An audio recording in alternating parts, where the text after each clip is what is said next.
किसी भी सभ्य समाज में इस घटना को स्वीकार नहीं किया जा सकता जो इटावा में हुई। एक कथावाचक के साथ जिस तरह का अपमानजनक व्यवहार और आचरण हुआ, उसकी उम्मीद और उसकी अपेक्षा कम से कम किसी सिविलाइज्ड सोसाइटी में तो बिल्कुल ही नहीं कर सकते। कोई पिछड़ी जाति का हो, कोई शेड्यूल्ड कास्ट कम्युनिटी का हो, अपर कास्ट में भी किसी कम्युनिटी का हो, धर्म पर उसका अधिकार उतना ही है जितना बाकी जातियों को है।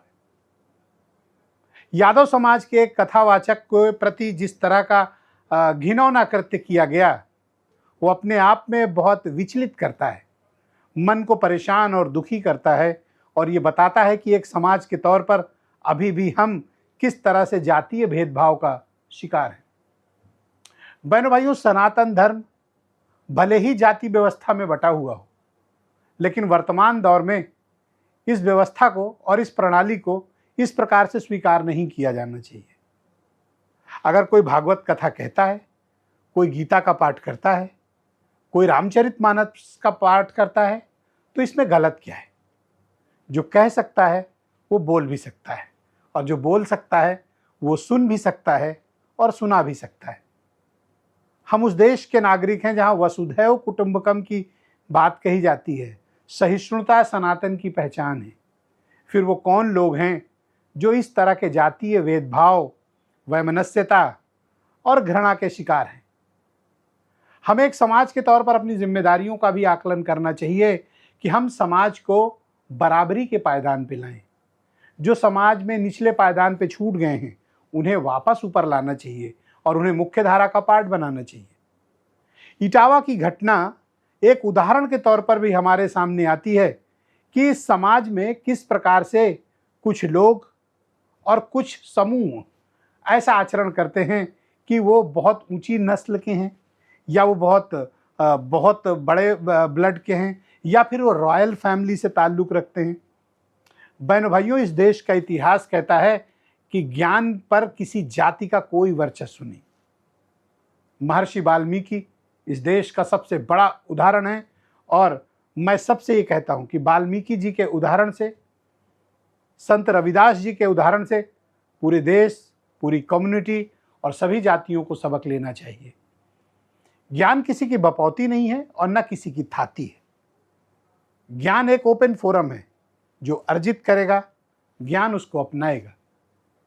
लेकिन इटावा की घटना ये बात बताती है कि अभी भी कुछ समूह और कुछ जातियां राजनीतिक बंधन में, सामाजिक बंधन में या रूढ़िवादिता में इस कदर फंसे हुए हैं कि उन्हें सही और गलत का फर्क ही नहीं पता। स्वामी विवेकानंद जी ने किस तरह से सहिष्णुता का पाठ हमें पढ़ाया, आपसी एकता की बात बताई।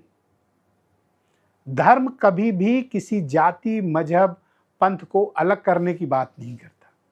ये फिर वो कौन लोग हैं जो इस तरह की बात करके समाज को तोड़ने का कृत्य करते हैं?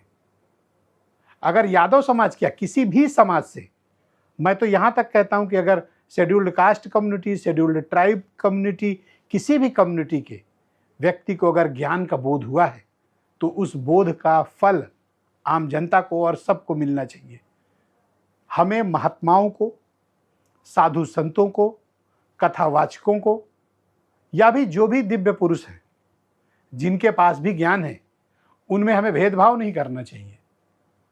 और इस तरह की घटनाएं जो इटावा में हुई हैं, उन घटनाओं को समग्र रूप से रोकने की आवश्यकता है। आप अक्सर सुनते होंगे कि इस तरह की खबरें आती हैं कि कोई दलित समाज का युवक अपनी बारात लेकर जा रहा था, तो उसको घोड़ी नहीं चढ़ने दिया गया, डीजे नहीं बजाने दिया गया, म्यूजिक नहीं बजाने दिया गया, या किसी बड़े उच्च जाति समूह के मोहल्ले से बारात नहीं गुजर पाई। हम 21वीं सदी पे हैं। इंसान के पैर मंगल पे पड़ने वाले हैं। भारत चांद तक पहुंच चुका है, और कुछ लोग घोड़ी नहीं चढ़ने देना चाहते। कुछ लोग चाहते हैं कि कथा सिर्फ वही कहें, गीता पाठ सिर्फ वही करें, या रामचरितमानस भी वही करें। बहनों भाइयों, धर्म कभी भी किसी जाति का बंधक नहीं रहा है, किसी जाति का गुलाम नहीं रहा है। धर्म सबके लिए है, और धर्म एक जीवन शैली है, एक ऐसी पद्धति है जो हमारे जीवन को आसान करती है। लिहाजा ऐसे लोगों को चिन्हित किया जाना चाहिए, उन्हें समाज से अलग करने की भी आवश्यकता है जो इस तरह का कुकृत्य करते हैं। इटावा की घटना उत्तर प्रदेश और इस देश के सामाजिक ताने बाने पर एक कलंक की तरह है।